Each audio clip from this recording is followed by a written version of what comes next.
Hello everyone, welcome back to Maker's Gonna Learn. My name is Lauren and I'm a craft producer here at Maker's Gonna Learn, and today I'm bringing you something that is new to the sublimation and crafting world, or at least it is to us, and that is DTF film and adhesive, which means direct to fabric. So what I'm going to be teaching you in today's video is we're going to be using our sublimation printer, printing off an image, adding the DTF adhesive, and sublimating on 100% cotton. Y'all, this is not a joke, it is possible, and today I'm going to show you how. Now I'm going to go overhead and show you all the materials that you're going to need for us to get crafty today.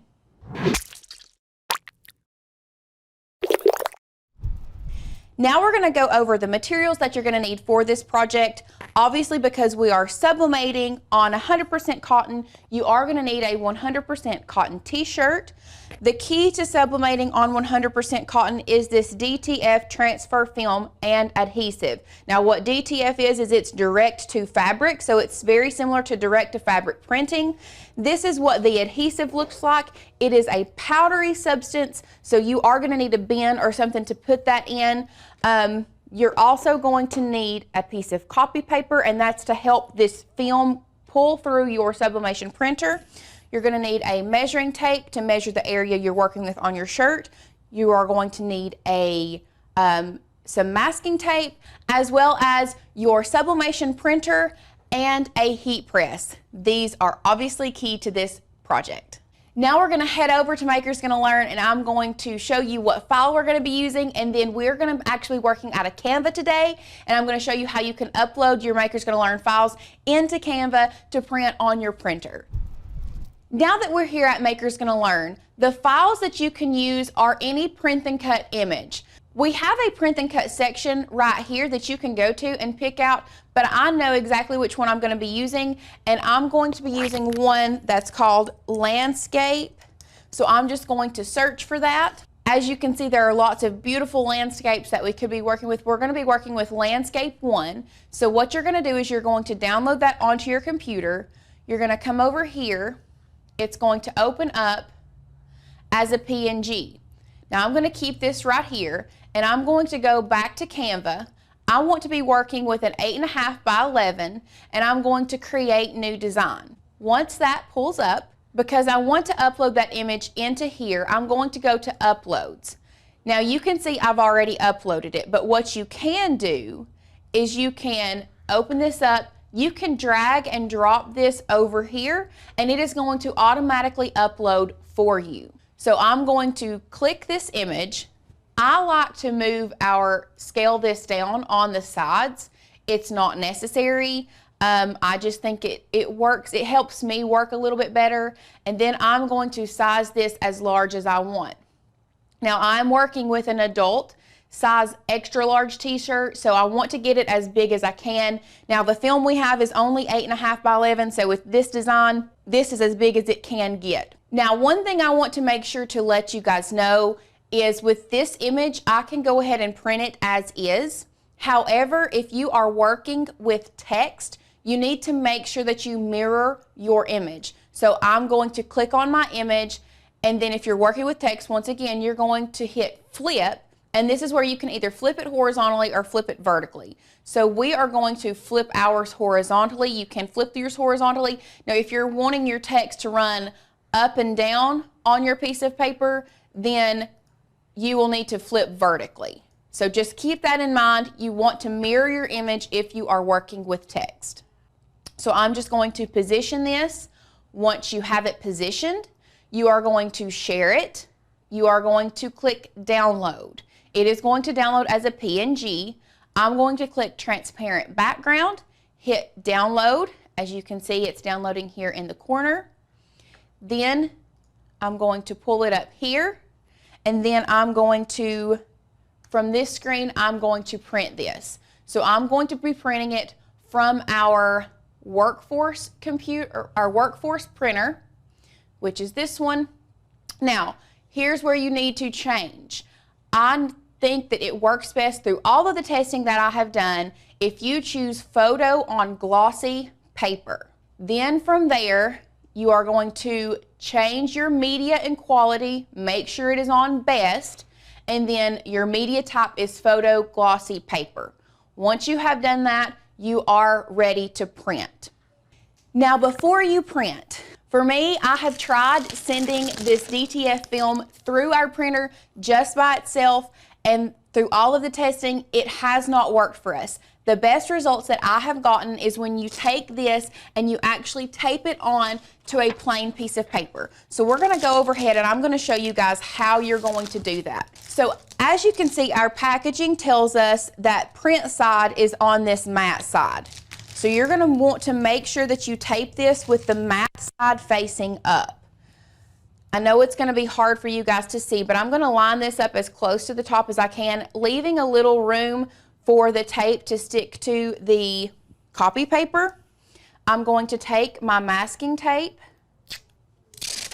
pull it off, and then all I'm going to do, while that is still laying on a flat surface, I'm going to try my best to grab as small of an edge on that transfer film as possible, push it down, and then we're gonna pick both of them up, turn it over, and then fold this and get it perfectly flush with our copy paper.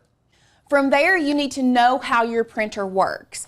Ours specifically works with the side that you want to print on facing down. So we have to load our paper with the copy paper facing up. All printers work different. I'm not saying this is how yours works. You need to test on a plain piece of copy paper first, put an X on one side of your paper and see which side your copy paper will print on. So do that, test it first, and then you're gonna put your paper in either up or down depending on how your printer works. So now I'm gonna send this to the printer and we'll be right back once this is printed. Now that we have our transfer printed, we are going to add the DTF adhesive. So as you can see, we've been testing and working, so I've already got some in there. So what I'm gonna do is I'm just gonna place my film in here, trying your best not to touch your ink. And I'm just going to work this around, pick up the bottom and move this adhesive around on my image.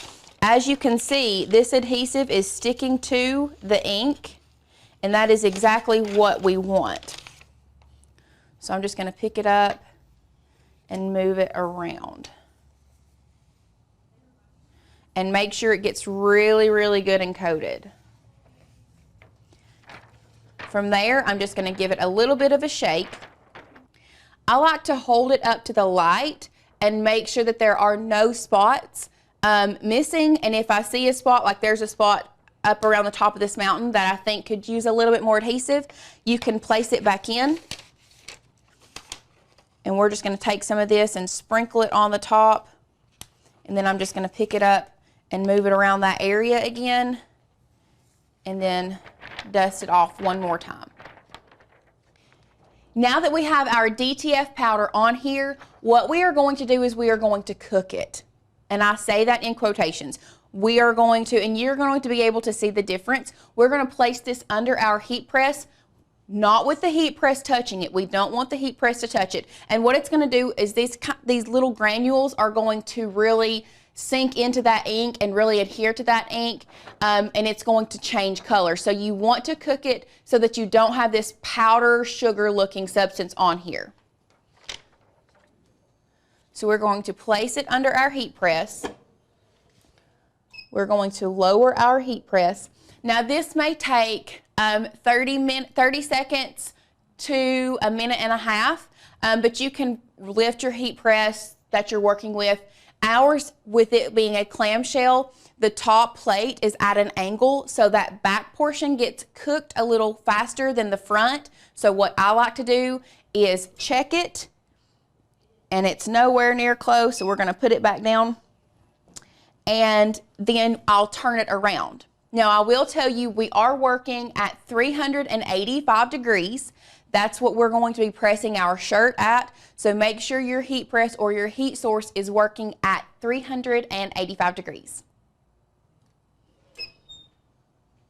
So now you can really see the color and the detail in this beautiful piece of art that we're going to be pressing onto this shirt. Cooking it really brings out those colors. Before, if you have a lighter image, do not fret if you feel like, oh, these colors aren't right, because once you get this powder on here and you get it cooked, those colors are really gonna come through. So once we have cooked our image, what I like to do is I like to give a good press to my shirts to get all of the wrinkles out. So I'm just gonna give this shirt a press for about 10 to 15 seconds. Can you all tell what my favorite color is? So once we have gotten the wrinkles out, I'm going to make sure my shirt is lined up where I want it. Once I have all the wrinkles out, I'm going to take my image and I'm just going to lay it down on my shirt where I want it. Then I'm going to cover it with butcher paper. And I'm going to press this for 30 to 35 seconds. Now, I have tried so many different times. I have tried different temperatures. I have tried warm peels. I have tried cold peels. What I have found works the absolute best is pre-press, make sure that your image is cooked great, and then pressing for 30 to 35 seconds with a cold peel. You do not want to peel this warm. The results that I have gotten are not good. So what I'm going to do is I'm going to pull this off. Now I suggest you wear heat resistant gloves because it may be a little hot, but I'm just coming from there to here. I like rubbing this on a cold surface like this marble countertop. So I'm just going to kind of rub this around. That takes that heat out of this image or out of this area a lot faster.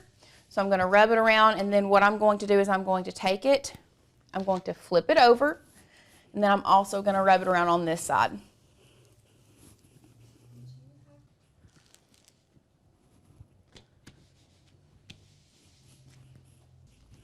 Once this is cool to the touch, we are going to come in here and start peeling up our image. This is always the nerve-wracking part for me because the first couple times that we did this, it was terrible. And it just did not peel like it was supposed to. So it always makes me super nervous to peel this off. But y'all, look at that result. How beautiful is that? And on a 100% cotton t-shirt. I hope this has helped answer some of your questions because this is a new product to the sublimation world. Direct-to-fabric printing has been around for forever, but as far as using your sublimation printer for direct-to-fabric printing, it is still very new. Now, one thing I need to make sure you know, there is a difference with direct-to-fabric printing and sublimation. You still can't print white with sublimation like you can with direct-to-fabric, so you are going to have to use lighter colors or white or cream or bleach your shirts out, but the results are still amazing on 100% cotton t-shirts. Now, if you have more questions about using the DTF film and the adhesive, we're actually going to be going live on Monday to see what all we can actually use this film and adhesive on with sublimation. So make sure you tune in on Monday, August the 15th to ask us all your questions. We will be here to answer them live, and I can't wait to see you guys there. Bye.